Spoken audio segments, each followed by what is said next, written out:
안녕하세요. 지금부터 언리얼 4 안드로이드 불칸 최적화 백서에 대한 프레젠테이션을 시작하겠습니다. 저는 앞부분의 발표를 맡은 삼성전자 김두현이라고 합니다. 오늘은 이러한 순서로 진행해 볼까 하는데요. 앞부분은 우선 저희 게임 데브에 대한 소개, GPU 와치에 대한 소개를 하고 몇몇 최적화 분석에 대해 설명을 드리고, 뒷부분은 실제 저희가 진행한 최적화 사례에 대해서 이야기해 드리도록 하겠습니다. 우선 저희 갤럭시 게임 데브에 대한 설명인데요. 저희 갤럭시 게임 데브는 전 세계 USA, UK, 우크라이나, 차이나, 한국의 다른 5개 삼성 연구소에서 30명이 넘는 인원이 같이 일하고 있는데요. 서로 다른 나라에서 일하더라도 온라인만으로 일하는 게 아니라 게임사 협업이나 워크샵 등을 통해서 오프라인으로도 밀접하게 협업을 진행하고 있습니다. 이 사진들은 저희가 협업을 진행하면서 찍은 사진들이고요. 그리고 다양한 게임사와 같이 일을 하고 있는데, 엔진 회사뿐만 아니라 큰 게임 회사나 작은 게임 회사들까지 같이 일을 하고 있습니다. 처음 삼성에서 게임사와 협업을 한다고 하면은 도대체 무슨 일을 하는지 모르시는 분이 많으실 텐데요. 자세히 이러한 프로그램을 가지고 게임사와 협업을 진행하고 있습니다. 우선 게임 엔진 최적화입니다. 저희가 게임 엔진사와 협업을 통해서 게임 엔진을 최적화하면은 해당 게임 엔진을 사용하는 것만으로도 많은 게임사들이 좀 더 나은 성능을 얻을 수 있는데요. 이러한 점 때문에 저희가 게임 엔진에 대해서는 중점적으로 일을 하고 있고요. 그리고 NDA를 맺고 나면은 출시 이전에 갤럭시 디바이스를 받아서 테스트할 수 있게 지원도 해드리고 있습니다. 예를 들어 지금 같이 협업 중인 게임 회사들은 갤럭시 폴드를 이미 받아가지고 폴드에 대한 최적화나 성능 테스트를 진행하고 있습니다. 또한 게임을 분석해서 자세한 워크로드를 제공하는데요. 이 정보를 이용해서 게임사는 그래픽 퀄리티 색들을 적절하게 할 수 있는 거죠. 무엇보다도 저희가 사용하는 분석 툴이나 분석 방법에 대해도 공유드리고, 직접적인 현장 기술 지원을 통해서 협업해서 게임에 맞는 세세하고 디테일한 최적화를 진행해 드리도록 합니다. 이런 자세한 협업에 대해서는 차후에 얘기 드리도록 하겠습니다. 그리고 2016년 S7 언팩 때 에픽과 같이 불칸 프로스토스타 데모를 진행한 이후에 이렇게 많은 협업을 진행하였는데요. 여기 나오진 않지만 다른 게임사와 또 지금 협업을 진행 중에 있습니다. 게임 데브 소개 중에 잠시 삼성에서 개발한 퍼포먼스 체크 툴을 소개할까 하는데요. 저희 자사 제품 홍보를 한번 간략하게나마 해보도록 하겠습니다. GPU 와치는 PC와 연결이 필요 없이 단말에서 바로 성능 정보들을 볼 수 있는데요. 이네이블을 하면 이런 식으로 FPS나 CPU, GPU 사용량, GPU 프로파일 정보를 바로 볼 수 있는 거죠. 그러면 각 항목에 대해 하나하나씩 보도록 하겠습니다. 우선 가장 중요한 FPS를 좌측 상단에서 볼 수 있는데요. 현재 FPS와 100프레임 정도의 평균 FPS가 화면에 나타납니다. 그리고 현재 FPS가 계속적으로 나와가지고 프레임 드랍이 발생하면은 바로 확인해 볼 수 있습니다. 그리고 오른쪽 상단에는 CPU와 GPU 사용량을 볼 수 있는데요. 이를 통해서 차후에 설명드릴 CPU 바운드의 게임인지, GPU 바운드의 게임인지를 확인할 수 있습니다. 다음은 현재 분석 중인 화면에 대한 스크린샷이 보이고, 그 다음에 현재 프레임 수와 렌더링 시간도 볼 수 있고요. 그리고 스크린 캡처된 시점의 렌더 패스 번호와 해당 렌더 패스 안에 있는 드로우 콜 수, 페이로드도 보이게 됩니다. 이를 통해서 어느 렌더 패스가 좀 부하해 있는지를 간접적으로는 아마 확인해 볼 수 있고요. 현재 3번 렌더 패스에서 드로우 콜도 좀 많고 페이로드 좀 높은 걸 볼 수 있습니다. 그 다음에는 렌더 패스별로 버텍스와 프래그먼트에 대한 부하도 볼 수 있는데요. 여기서는 보면은 6번 렌더 패스에서는 버텍스 액티비티가 프래그먼트 액티비티에 비해 과도하게 이렇게 높은 것도 확인할 수 있습니다. 이쯤 되면 어떻게 GPU 와치를 이네이블 하는지 궁금하실 텐데요. S10부터 이러한 기능을 사용하실 수 있고요. 디벨로퍼 옵션에서 GPU 와치를 이네이블 하면 되는데, 일단 켜보면 안 보이실 거예요. 디벨로퍼 옵션에서 포스 GPU 렌더링이라는 항목이 있는데, 그 항목을 5번 정도 클릭하게 되면은 안에 빨간 상자 안에 보이는 것 같이 GPU 와치 이네이블 항목이 보이게 됩니다. 거기서 GPU 와치를 이네이블하고 확인할 어플리케이션을 선택한 다음에 렌더링 API 불칸인지 오픈GL인지를 선택하고 어플리케이션을 실행하면 보이게 됩니다. 이런 식으로 보이게 되는데요. 주의할 점이 있는데 확인한 APK가 현재 퍼즈 상태라면 해당 어플리케이션을 껐다가 다시 켜야지 GPU 와치가 이네이블 되게 됩니다. 다음은 모바일에서 보이는 전류, 발열, 성능 간의 관계인데요. 개발 중에 성능을 측정하다 보면 동일한 신을 성능 측정을 하는데 다르게 측정되는 것을 볼 수 있습니다. 그거는 이제 게임을 하다 보면은 스로틀링이 걸려서 그러는데요. 삼성 디바이스에서는 온도에 따라서 단계적으로 스로틀링을 걸게 됩니다. 오른쪽 그래프와 같이 게임을 하다 보면은 온도가 이렇게 올라가게 되고 온도가 올라갈수록 CPU와 GPU의 클락이 점차적으로 낮아지게 됩니다. 그러면 프리퀀시가 낮아지니까 FPS도 점차 떨어지게 되고요.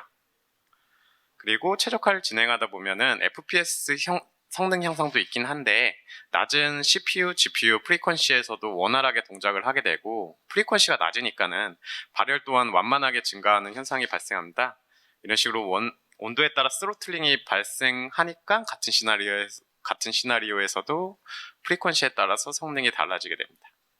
이 이후에 나오는 저희 성능 측정 자료는 최적화에 대한 정확한 수치를 측정하기 위해서 CPU와 GPU 프리퀀시를 특정 스로틀링 상태로 고정시키고 성능을 측정한 것을 상기해 주시기 바랍니다. 그 다음에 이제 CPU와 GPU 바운드에 대해서 알아볼까 하는데요. 다들 아시겠지만 게임이 60fps가 나온다는 것은 1프레임이 16.6ms 안에 끝난다는 것이고요. 이는 16.6ms 안에 CPU 작업과 GPU 작업이 모두 끝난다는 거죠. 만일 GPU 부하가 심해서 GPU 작업이 좀 더 많은 시간이 필요하게 되면 FPS가 60fps 아래로 떨어지게 되는데 이런 현상을 GPU 바운드라고 저희는 부릅니다. 보통 GPU 유세지를 보면 쉽게 GPU 바운드를 확인할 수 있는데요. 아래 그림과 같이 FPS가 잘 안 나오고 GPU 유세지 또한 90% 이상이 되면 GPU 바운드 케이스로 보고 있고요. CPU 바운드는 GPU와 약간 다르긴 한데요. 기본적으로 언리얼이 멀티스레드로 동작하고 있고 CPU 또한 CPU 코어가 8개로 되어 있고 B코어 4개, 리들코어 4개로 동작하고 있습니다. 또한 각각의 코어들이 패러럴하게 동작해서 시스트레스야 보는 것 같이 노는 구간도 보이고 CPU가 동작하는 구간도 보이고요. 따라서 이렇게 CPU가 FPS가 안 나오는데 CPU가 10% 이상이면은 저희는 CPU 바운드로 보고 있습니다. CPU 바운드와 GPU 바운드에 대해 설명드리는 이유는 이걸 통해 게임에 대한 최적화 방안을 고려하는 게 좋기 때문입니다. 테스트해보시면 아시겠지만 GPU 바운드인 경우에 CPU를 최적해봤자 성능 이득이 미미하거든요. 반대로 CPU 바운드인 경우에는 GPU 바운드를 최적해봤자 얻는 성능 이득이 미미합니다. 그래서 이러한 정보를 가지고 알맞은 최적화 방안을 세우면 성능 개선에 많은 도움이 될 것입니다. 이제 본 설명에 앞서 불칸 API에 대해서 진짜 간략하게 설명을 하고 넘어갈까 하는데요. 이제는 불칸이 나온 지도 좀 돼가지고 여기 계신 분들도 어느 정도 다 알고 있다고는 생각이 됩니다. 불칸의 장점은 세세하게 컨트롤이 가능하고 또 오픈GL에 대비 CPU 바운드가 줄어드는 이점이 있습니다. 다만 GPU 드라이버가 해주던 다양한 최적화가, 그러니까 저희가 할 필요가 없었던 다양한 최적화가 불가능하고 사용도 좀 어렵고 코드 또한 GL에 비해서 길어진다는 단점이 있죠. 오랜 시간 기다려주셨는데요. 드디어 이제 불칸 최적화 사례에 대해 볼까 합니다. 불칸이 나온 지는 좀 됐지만 아직도 웹에는 상대적으로 불칸에 대한 최적화 방법이 많이 나와 있진 않아요. 그래서 이제 저희가 어떻게 최적화를 진행했는지 사례를 통해서 한번 보시죠. 우선 포트나이트인데요.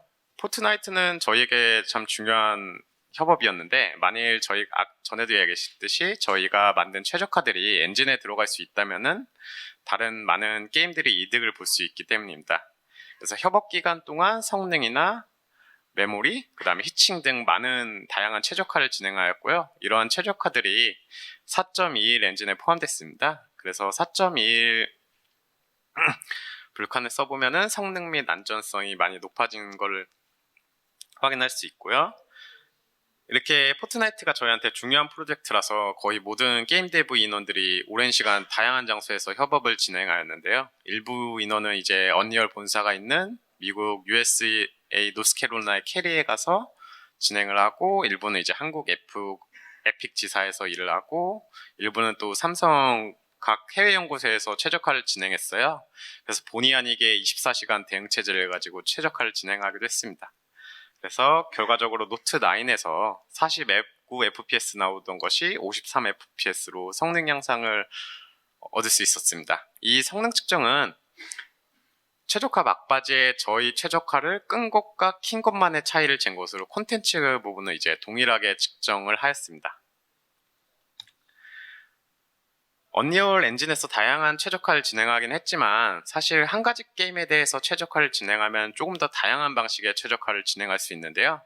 엔진은 여러 가지 게임의 다양한 환경에 대해서 안정성을 보장해야 되지만 한 가지 게임에 대한 최적화를 할 때는 여러 가지 다양한 시도를 해볼 수 있기 때문입니다.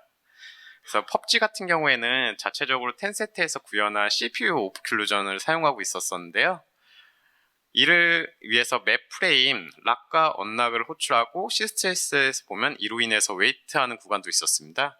이 부분을 저희는 새 프레임 이후에 락과 언락을 하도록 바꿔가지고 시스트레스 상에서 웨이트가 없도록 수정을 했고요. 그 다음에 RHI 스레드를 이네이블해서 CPU도 최적화했고 또 블룸 패스도 최적화를 진행하였습니다. 이를 통해서 프리퀀시 고정 없는 상황에서 약 30%의 성능 이득을 얻을 수 있었고요. 다음은 최근 출시한 트라입니다. 포트나이트 이후 맡은 하이엔드 MMORPG인데요. 펍지와 유사하게 트라 게임에 대해서 렌더링 오도나 렌더패스, 로드 스토어 오퍼레이션 등 다양한 옵티마이제이션을 진행하였고요. 대략 약 2배 정도의 성능 이득을 볼 수 있었습니다. 앞에 이야기한 펍지만의 최적화나 트라만의 최적화 같이 엔진에 포함되지 않는 특정 게임에 맞춘 최적화는 이후 박종훈 님이 자세히 설명해 주실 거고요. 저는 이제 언리얼 4에 인티그레이트된 최적화 사례를 좀 더 자세히 보도록 하겠습니다. 우선 파이프라인 크리에이션입니다. 기존 엔진에는 해당 API가 오른쪽 상단에 볼 수 있듯이 CPU 1번과 3번에 돌고 있었는데요. 다들 아시다시피 모바일 AP는 이제 B코어, 리들코어로 구성되어 있는데 갤럭시 같은 경우에는 0번에서 3번이 리들코어, 4번에서 7번이 B코어입니다. 그래서 파이프라인 크리에이트하는 스레드의 프리오리티를 올려가지고 상당한 이득을 볼 수 있었는데요. 이후 해당 API가 CPU 5번 또는 7번에서 도는 것을 확인할 수 있습니다.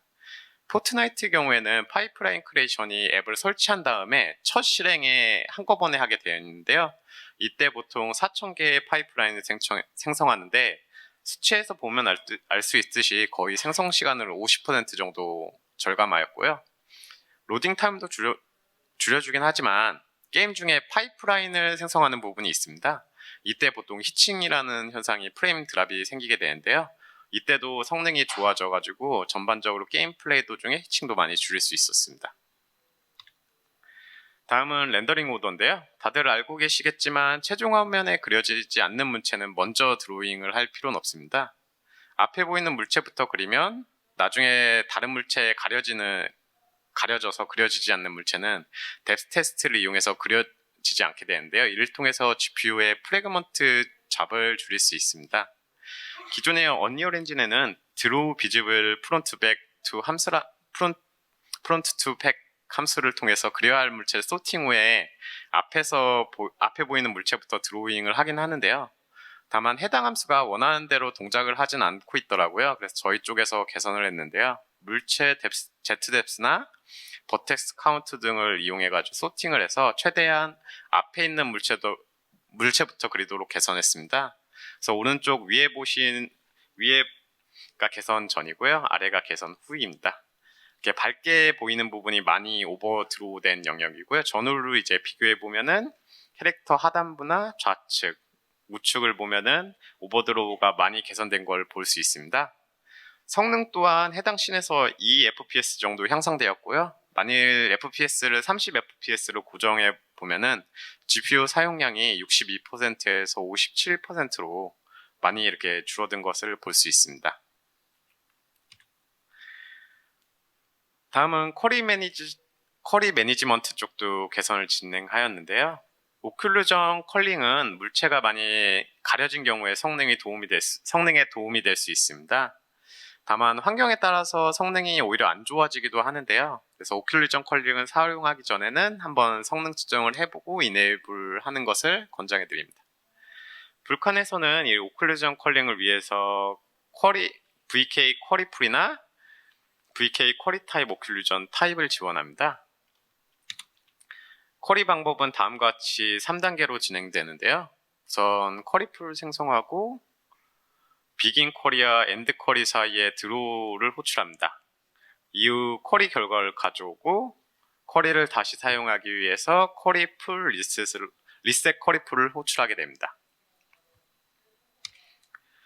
기존의 언리얼 쿼리 매니지먼트에 약간 문제가 있었는데요. 원래 구현으로는 위쪽 그림과 같이 쿼리풀이 글로벌하게 사용되고 있었습니다. 이런 형태로 계속 사용하게 되면은 각 쿼리에 대한 사용이 다르다 보니까는 점차 프래그먼테이션 현상이 발생하게 되는데요. 아시다시피 프래그먼트 현상이 발생하게 되면은 검색이 느려지게 되고 이로 인해서 전반적인 성능 저하가 올 수 있습니다. 다행히 불칸에는 이런 콜을 한 번에 쿼리 리절트를 가져오거나 쿼리풀을 리셋하는 API가 존재하는데요. 사실 이로 인해서 쿼리 리절트를 각 물체마다 부를 필요는 없고 여러 쿼리에 대한 리절트를 한 번에 가져올 수 있습니다. 또한 리셋 쿼리풀 경우에는 한 개의 큰 쿼리풀을 사용하는 방식에서는 쿼리풀 안에 바로 전에 사용했던 쿼리도 있기 때문에 쿼리에 대한 관리 정책도 따로 가지고 있어야 되는데요. 이것을 글로벌이 아닌 각 프레임마다 전용 풀을 사용하게 되면은 새 프레임 이전에 사용했었던 쿼리풀을 리셋할 수 있습니다. 여기서 새 프레임이라고 굳이 하는 거는 안드로이드 그래픽 프레임워크가 3개의 서페이스를 가지고 동작하게 되는데요. 따라서 새 프레임 이전에 사용했던 리소스가 그 사이에 사용이 안 됐다고 하면은 그 리소스를 이제 릴리즈해도 문제가 없게 됩니다. 이를 수도 코드로 보면 다음과 같은데요. 이렇게 이전에는 각 물체마다 쿼리 리조트를 호출하고 리셋 쿼리를 불렀는데 개선 후에는 오른쪽과 같이 프레임 시작 때 한 번만 쿼리 리졸트와 쿼리풀 리셋을 부르면 됩니다.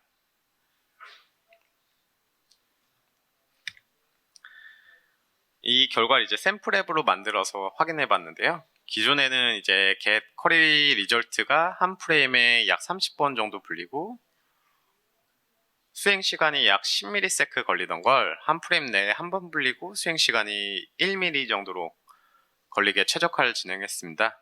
이를 통해서 FPS가 약 30% 정도 향상됐고요. 기존의 16fps에서 21fps로 성능이 향상된 것을 확인할 수 있었습니다.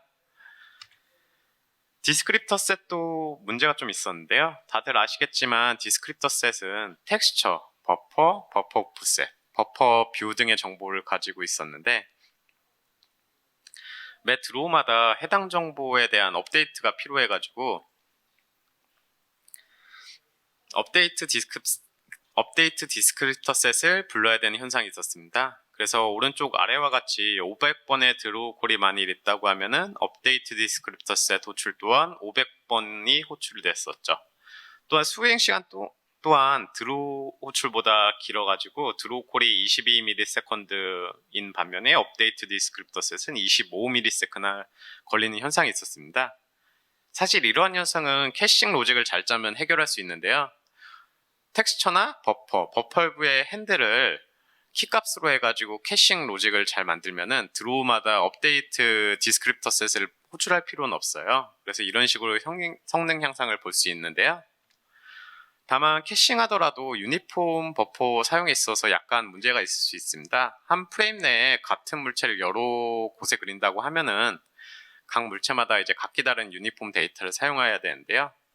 이런 경우 버퍼 오프셋을 변경하기 위해서 업데이트 디스크립터 셋을 부르기보다는 화면에 나와 있는 바인드 디스크립터 셋 호출 시에 유니폼 버퍼의 오프셋을 변경할 수 있는 기능이 있습니다. 불칸에. 이를 통해서 같은 물체를 다른 위치에 그린다고 해도 각 물체에 대한 버퍼 오프셋을 업데이트 디스크립터셋 호출 없이 부를 수 있는 거죠. 종합해보면 핸들 값을 이용해가지고 캐싱을 하고 또한 바인드 디스크립터 셋 시에 오프셋을 이용하면은 업데이트 디스크립터 셋 호출을 줄일 수 있습니다. 물론 게임 실행 후에 첫 드로우에는 디스크립터 셋의 텍스처나 버퍼 핸들의 정보가 없기 때문에 업데이트 디스크립터 셋을 불러야지만 그 이후에는 디스크립터 풀이 가득 차지 않는 이상 업데이트 디스크립터 셋을 부르지 않아도 됩니다. 샘플 앱을 통해서 이를 확인해 보면은 기존에 한 프레임 내에 500번 정도의 업데이트 디스크립터 셋을 불리던 게 한 번도 안 불리는 걸 볼 수 있고요. FPS 또한 18fps에서 24fps 정도로 26% 향상되는 걸 볼 수 있습니다. 다음은 이제 언리얼 엔진에 인티그레이트 되지 않는 각 게임에 맞춰 최적화 진행한 내용에 대해서 이야기해 보도록 하겠습니다. 안녕하세요. 저는 삼성전자에서 그 리드 데브텍을 맡고 있는 박준용이라고 합니다.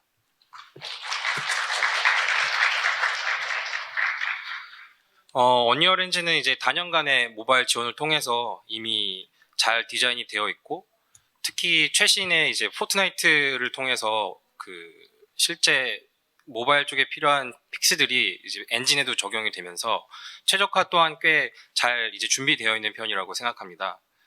그래서 대부분의 경우에는 렌더링 쪽을 따로 건드릴 필요가 없지만, 이제 이 챕터에서는 앞서 이제 김도현님이 소개해드린 저희가 컨트리뷰션한 공통적인 불칸 최적화 위에 이제 최근에 협업을 진행했던 이제 모아이 게임즈 트라를 예시로 해서 이제 저희가 보통 마른 걸레에서 물기를 짜낸다고 하는데, 이런 심정으로 저희가 시도했던 여러 가지 어떻게 보면 좀 과격한 방법을 소개해 보려고 합니다. 가능하면 이제 직접적인 불칸 내용보다는 불칸 RHI에 했던 체인지 이외에 적용한 방법들을 추렸고요. 이제 10가지 방법 정도를 소개해 드릴 것 같습니다.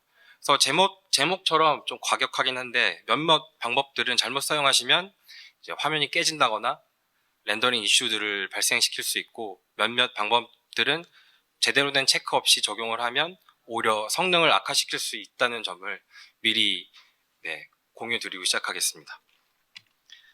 우선 시작하기 전에 저희가 게임사 파견 시 사용하는 툴들을 좀 소개시켜 드리려고 합니다. 저희가 가장 많이 도움을 받고 있는 건 역시 렌더독이라는 툴인데요. 이제 이를테면 이제 비주얼 스튜디오를 사용할 때 비주얼 어시스트가 있고 없고의 차이인 만큼 예전에는 어떻게 디버깅하고 개발을 했었는지 좀 엄청 강추드리는 툴입니다. 현재 공식 버전 1.4 버전까지 나와 있고요. 언리얼도 이제 안드로이드 단말 디버깅 환경이나 관련 툴들이 아주 잘 되어 있지만, 실시간으로 렌더 패스 구조나 특정 쉐이더가 문제가 있어서 이제 렌더독을 통해서 바로 고쳐서 단말에서 실시간으로 수정이 되는지를 확인할 때는 아직은 렌더독만큼 좋은 툴은 저희가 찾지 못한 것 같습니다. 그래서 여기 나와 있는 해당 링크에 가시면 바로 받아서 보실 수 있고요. 윈도우 버전, 그다음에 안드로이드 버전, 특히 안드로이드에서는 불칸, 오픈GL을 다 디버깅할 수 있는 좋은 툴입니다. 두 번째는 게임벤치라는 프로파일링 툴인데요. 언리얼에서는 프레임4를 통해서 뭐 퍼포먼스 히치를 잡거나 하는 그런 툴을 지원을 하고 있지만, 저희는 실시간으로 성능 추이를 보는데 용이해서 게임벤치라는 유료 툴을 사용하고 있습니다. 일주일 정도는 그 이밸리에이션 할 수 있는 걸로 알고 있고요. 역시 해당 링크 들어가시면 다운받아서 사용해 보실 수 있습니다. 또한 이제 현재 4.2 기준의 언리얼에 사용되는 불칸과 이제 제가 얘기할 불칸 렌더러는 크게 펜딩 렌더 패스, 펜딩 클리어, 그리고 펜딩 파이프라인 배리어 등의 처리가 조금씩 다르다는 것을 미리 공유드립니다. 관련 내용은 이 자리에서 전부 소개해 드리기에는 분량이 좀 될 것 같아서 좀 가장 주요한 내용인 개념인 펜딩 렌더 패스가 무엇인지 한번 짧게 짚고 넘어가도록 하겠습니다. 언리얼의 경우는 아시다시피 이제 데이터 드리븐 엔진이기 때문에 렌더링을 위해서 렌더 타겟이 설정되고 렌더 패스가 열리더라도 때로는 클리어를 위해서 비어있는 렌더 패스를 의도적으로 부르거나 아예 그 렌더 패스 안에 보시면 저쪽 왼쪽을 보시면 이제 렌더 패스와 비긴 그리고 엔드가 불렸는데 그 사이에 드로우 콜이 없는 경우가 있습니다. 저희는 이런 렌더 패스들을 이제 empty 렌더 패스라고 부르는데요. 간혹 이거는 특히 말리 단말에서 렌더링 문제를 발생시키거나 불필요한 렌더 패스를 추가적으로 사용하는 거기 때문에 성능 저하를 가져올 수 있습니다. 그래서 불칸에선 한 프레임에 사용되는 그 렌더 패스를 최대한 줄여서 불필요한 GPU 로드가 발생하지 않도록 최선을 다해야 되는데, 프로젝트마다 이런 그 렌더 타겟을 사용하는 부분이 아무래도 다르기 때문에 엔진의 공식 릴리즈에는 아직 적용이 되어 있지 않습니다. 다만 저희가 사용하는 모바일 불칸 렌더러에서는 실제 드로우가 들어올 시에만 체크를 해서 들어오 직전에 렌더 패스를 여는 이제 지연 렌더 패스가 들어 있습니다. 그거를 저희 이제 펜딩 렌더 패스라고 하고요. 이후에 소개시켜드릴 최적화는 다 이 펜딩 렌더 패스를 기반으로 한 결과입니다. 그럼 시작하겠습니다. 먼저 이제 HDR 주로 포스트 프로세싱에 사용되는 이제 렌더 타겟의 알파 채널을 줄여서 메모리와 텍스처 밴드위스를 최적화하는 방법을 소개합니다. 언리얼은 기본적으로 이제 64bit이고 그다음에 플로팅 포인트 16, 즉 이제 플롯 RGBA 서페이스를 기본 렌더 타겟의 포맷으로 사용하는데요. 언리얼의 그래픽 파이프라인 중에 몇몇 렌더 패스는 사실은 알파 채널을 그닥 필요로 하지 않습니다. 단 뎁스 오브 필드나 뎁스를 알파에 저장해서 사용하는 그 몇몇 패스들은 필수적으로 알파 채널이 있어야 됩니다.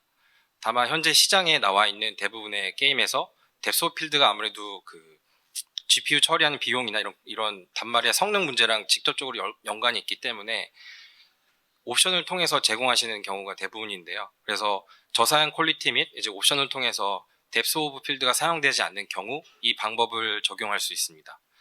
단 말리와는 달리 이제 퀄컴 기반의 아드레노 단말은 불칸에서 여기 보시면 B11, G11, R11 플롯 이 포맷을 지원하지 않기 때문에 그 아드레노에서는 무의미한 방법입니다. 먼저 갤럭시 S10에서의 최적화 결과입니다. 최대 FPS를 30fps로 고정한 상태고 저희가 주로 체크했던 그 트라의 좀 복잡한 씬에서 체크한 결과고요. 오른쪽에 GPU 로드를 보시면 약 1% 정도 로드가 감소한 것을 보실 수 있을 텐데요. 어떻게 보면 1%라고 하면 되게 작은 수치일 수 있겠는데 저희가 생각하는 모바일에서의 최적화는 티끌 모아서 태산이라고 생각합니다. 그래서 작은 수치들 모아서 최적화를 하는 게 일단 저희의 기본적인 방침이고요. 그리고 앞서 그 김도현 님도 간략하게 소개를 해드렸는데 제가 앞으로 소개해드릴 성능 데이터는 GPU와 CPU를 특정 클럭에 고정된 상태에서 측정한 데이터라는 것을 공유드립니다.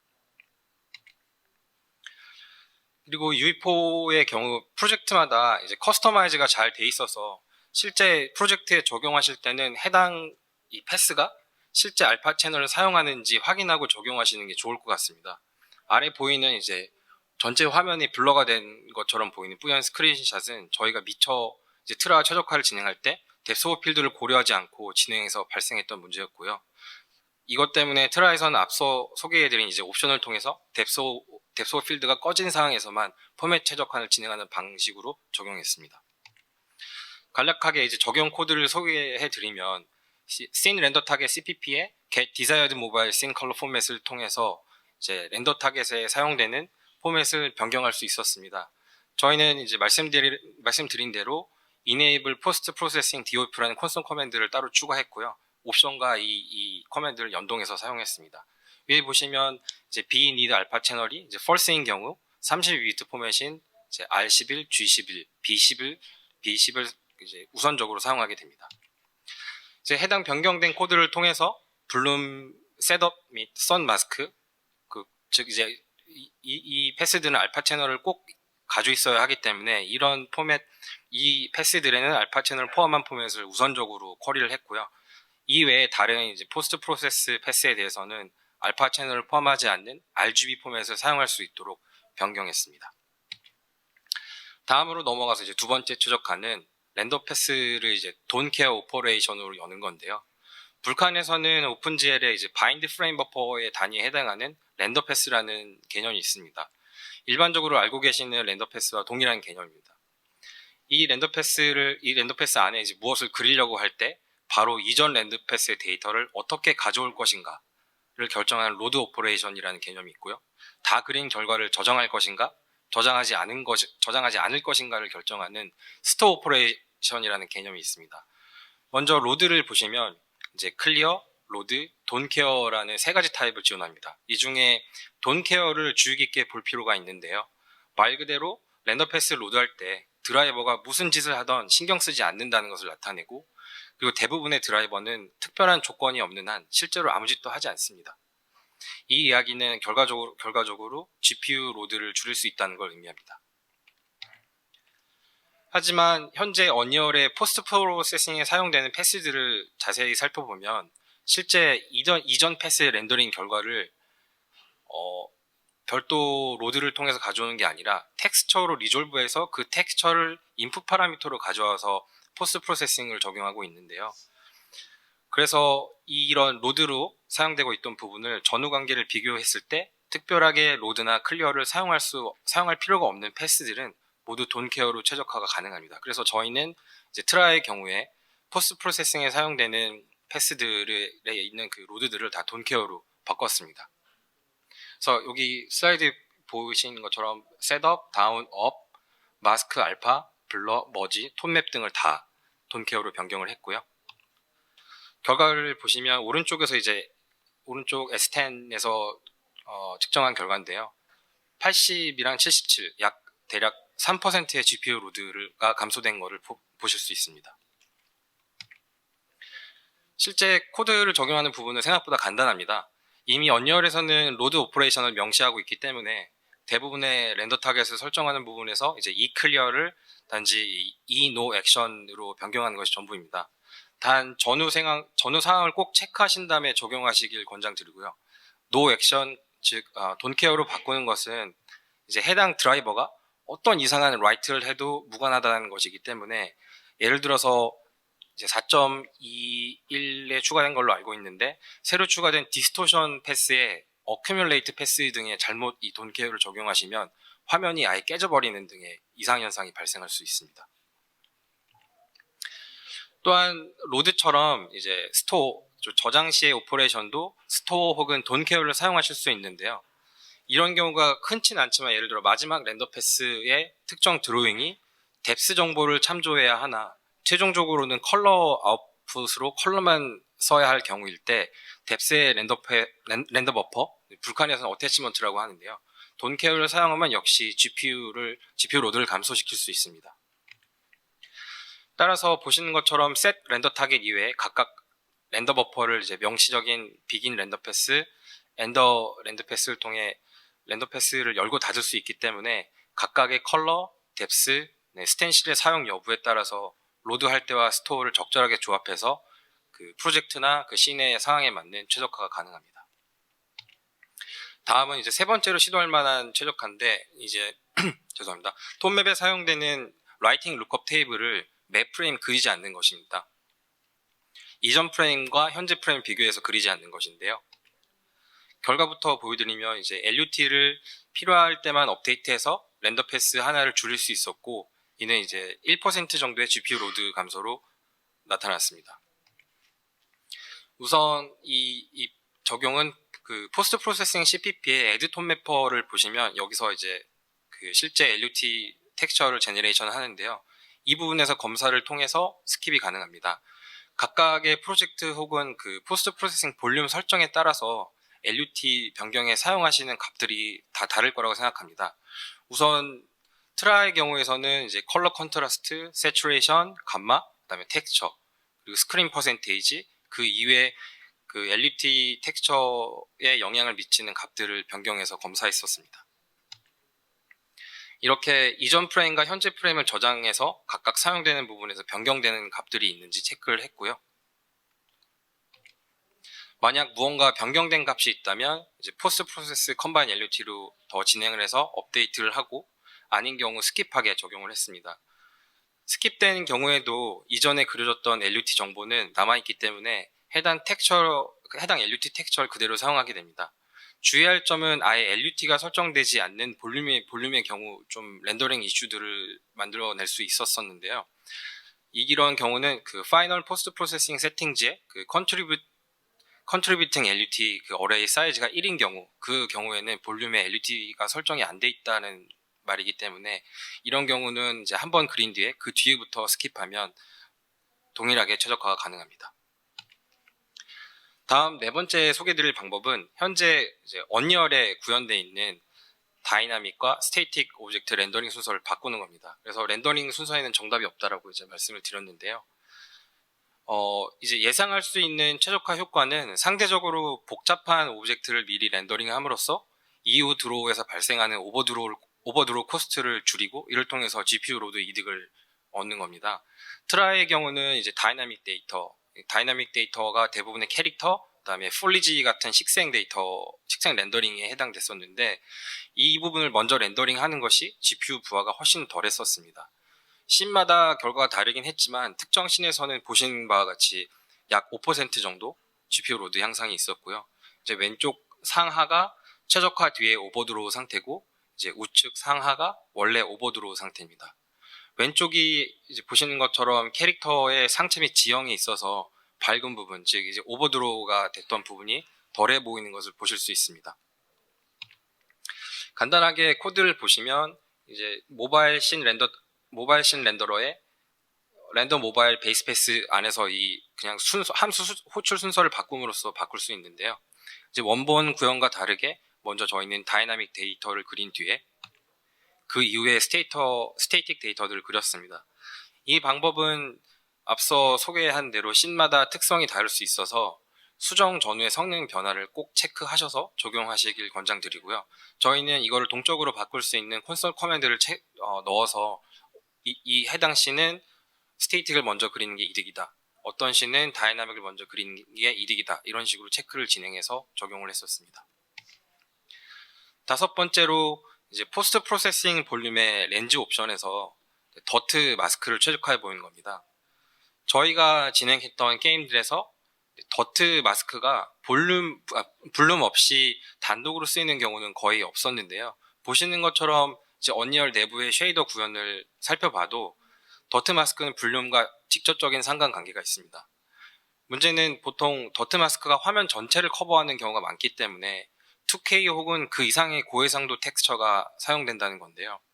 항상 그 해당 프로젝트가 만드는 게임에서 볼륨을 항상 켜야 되는 경우라면 상관이 없겠지만 프로젝트 환경 또는 그 레벨 세팅 그리고 볼륨 세팅에 따라서 볼륨을 사용하지 않는 경우에는 해당 더트 마스크를 더미 텍스처로 대체할 수 있습니다.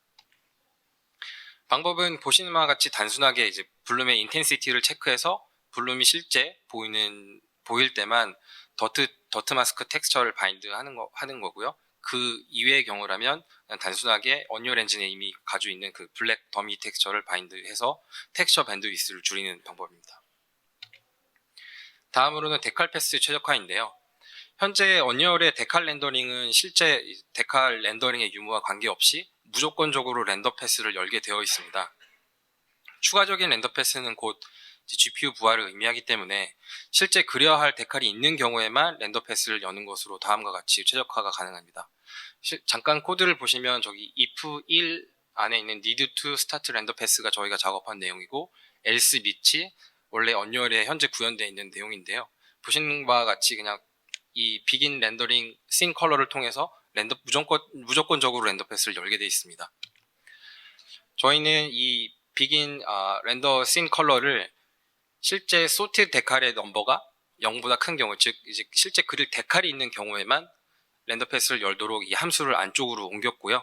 이를 통해서 데칼이 없는 경우에는 렌더 패스를 열지 않도록 최적화를 진행했습니다. 그리고 일곱 번째는 이제 볼륨에 관련된 건데요. 많이 사용하시는 볼륨은 요새 대부분의 게임들이 적용하고 있는데 이 부분을 최적화해보는 것입니다. 언리얼에서는 이제 기본 볼륨 외에 스몰 볼륨 등 최적화된 볼륨을 제공하는데요. 문제는 실제로 사용하시기에는 효과가 너무 작게 보인다는 문제가 있다는 겁니다. 그래서 저희는 기존 4개 다운 샘플 패스와 3개 업 샘플 패스를 각각 2개로 줄여서 사용을 했습니다. 보이는 스크린샷은 이제 트라의 테스트로 적용해봤던 결과인데 실제 게임에는 저희가 최적화한 볼륨이 적용되지 않았지만 이제 최적화 관점에서 한번 테스트를 진행했었고요. 관점에 따라서 다르겠지만 3개 패스를 줄이면서 꽤 나쁘지 않은 결과를 볼 수 있습니다. 물론 이렇게 왼쪽이 이제 최적화된 걸 보시면 좀 번져 보이는데 이런 경우 아무래도 번져 보이는 것보다는 성능 이득이 있기 때문에 전체 적용보다는 이제 각 게임의 퀄리티 세팅에서 낮음 등의 세팅에 적용을 하거나 아니면 볼륨이 크게 중요하지 않은 프로젝트에서는 이 방법을 한번 고려해 보시는 걸 권장드립니다. 그래서 일단 저희는 이제 4, 8, 16, 32로 다운 샘플 가는 대신에 이제 두 번의 다운 샘플로 6, 18로 바로 떨어뜨리는 방법을 시도했습니다. 업 샘플 역시 18에서 바로 4로 올려서 사용을 했고요. 단 여기서 주의하실 점은 이제 언리얼이 제공하는 여러 블룸 틴트 색상 정보가 있는데 그 패스가 아무래도 바인드된 틴트 정보가 들어있는 패스가 줄어들었기 때문에 색상 정보가 사라지지 않도록 사용하시는 프로젝트에 맞게 틴트를 반영하셔야 된다는 점입니다. 다음은 이제 얼리즈에 관련된 내용인데요. 아시다시피 삼성 단말 특히 그 국내향에서는 암사의 말리 GPU를 채택하고 있습니다. 말리는 이제 얼리지 스키핑을 지원하는 대표적인 모바일 GPU인데요. 간략하게 얼리지란 이제 레스토라이제이션 이후에 픽셀 쉐이딩 전에 뎁스 테스트의 드롭 여부를 미리 판단함으로써 GPU의 부하를 줄이는 것입니다. 자세한 내용은 제가 좀 검색을 해봤더니 작년 언리얼 서밋 2018에서 이제 박창현님께서 발표하신 모바일 렌더링 개요 자료를 보시면 거기에 엄청 설명이 잘 돼 있더라고요. 참고하시는 것을 추천드립니다. 우선 말리에서 얼리지를 사용하려면 여기 보이는 것처럼 세 가지 조건에 해당하지 않아야 됩니다. 첫 번째로 프래그먼트, 픽셀 쉐이더에서 뎁스를 변경하는 모든 처리, 즉 뎁스 바이어스를 사용하거나 GL 프랙 뎁스를 통해서 쉐이더에서 뭔가 뎁스에 직접 라이팅을 하거나, 그리고 두 번째로는 MSAL을 사용하면서 알파2 커버리지를 이네이블해서 사용하거나, 마지막으로 쉐이더에서 디스카드를 사용하는 경우입니다. 저희가 협업했던 대부분의 프로젝트는 모두 이 디스카드가 원인이었습니다. 트라의 경우에는 그 렌더링 옵션 중에 Allow 글로벌 클립 플랜이 활성화되어 있었는데요. 이 글로벌 클립 플랜이 활성화된 경우는 거의 모든 드로우에 쉐이더 안에서 디스카드가 포함되어 버리기 때문에 필요한 경우에만 활성화할 것을 권장드립니다. 또한 인스턴스 메쉬의 LOD 옵션을 보시면 그 디더드 트랜지션이라는 게 있는데요. 이걸 사용하는 경우 해당 메시들의 렌더링에 디스카드가 포함되어 버립니다. 다만 이 부분은 실제 이제 디더드 트랜지션을 사용할 수가 없기 때문에 이걸 체크 안 하면 실제 렌더링 퀄리티와 트레이드 오프의 관계에 있습니다. 그래서 성능과 퀄리티를 적절하게 고민하셔서 결정하시길 권장드립니다.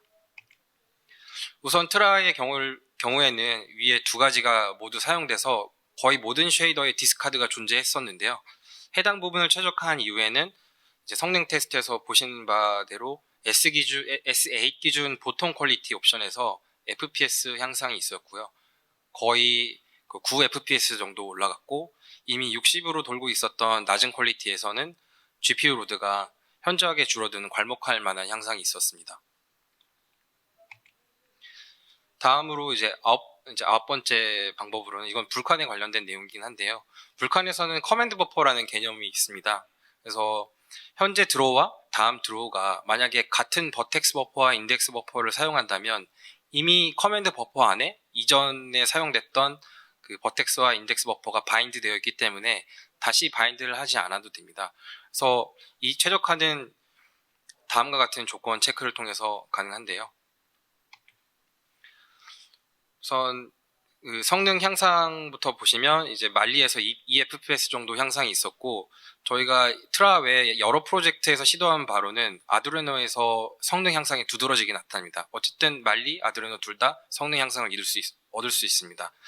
다만 이제 버텍스 및 인덱스 버퍼 스킵이 가능한지를 체크할 때 보시는 것처럼 인덱스 버퍼는 같은 인덱스 버퍼 오브젝트를 사용하는지 체크하고, 같은 오프셋을 사용하는지, 같은 커맨드 버퍼를 사용하는지, 그다음에 같은 파이프라인을 사용하는지, 또 같은 프레임을 사용하는지 체크를 해야 하고요. 버텍스 버퍼 역시 같은 불칸 버텍스 버퍼를 사용하는지, 바인딩 인덱스가 같은지, 그다음에 같은 옵셋을 사용하는지를 체크해서 스킵이 가능합니다. 근데 이 스킵이 하는 게 굉장히 중요하긴 한데, 여기 언급드린 이런 조건을 만약에 제대로 지키지 않으신다면 모든 캐릭터가 사방으로 찢어지는 화면을 보실 수 있게 될 겁니다. 그래서 주요한 픽스이긴 하지만 꼭 여기 나열되어 있는 조건을 체크해서 적용해 보실 권장드립니다. 그리고 마지막으로 이제 GPU 파티클에 사용되는 그 시뮬레이션 렌더 타겟 사이즈를 줄이는 것인데요. 4.2이 이제 4.1로 넘어오면서 GPU 파티클을 사용하는 프로젝트가 많아졌습니다. 물론 이 렌더 타겟뿐 아니라 GPU 파티클을 사용하게 되면 렌더 패스가 6개 정도 추가되게 되는데 이제 아무래도 GPU 파티클을 사용하면 이제 퀄리티가 좋아지기 때문에 그 6개 패스를 다 없앨 수는 없었고, 다만 이제 현재 언리얼 구현부를 보면 이 시뮬레이션 렌더 타겟이 1K 그 렌더 타겟으로 되어 있는데, 실제 연산으로 사용되는 부분을 보면 저기 왼쪽에 사각형의 아주 미세한 부분, 첫 번째 줄도 못 채울 만큼만 실제 사용이 되고 있습니다. 그래서 사용하시는 프로젝트의 어떤 연산량에 따라서 이 렌더 타겟 사이즈를 좀 더 낮은 해상도로 변경함으로써 이제 텍스처 밴드위스랑 이제 프래그먼트 코스트를 둘 다 최적화하실 수가 있습니다. 보시는 바와 같이 직접적으로 코드를 수정하셔도 되고요. 이제 콘솔 커맨드 여기 보시면 fx.gpu simulation texture size x를 이제 뭐 디바이스 프로파일이나 이런 쪽에 명시하심으로써 그런 관련된 이 사이즈를 줄이는 것도 가능합니다. 네, 여기까지 저희 이제 최적화된 내용 발표드렸고요. 긴 내용 들어주셔서 감사합니다.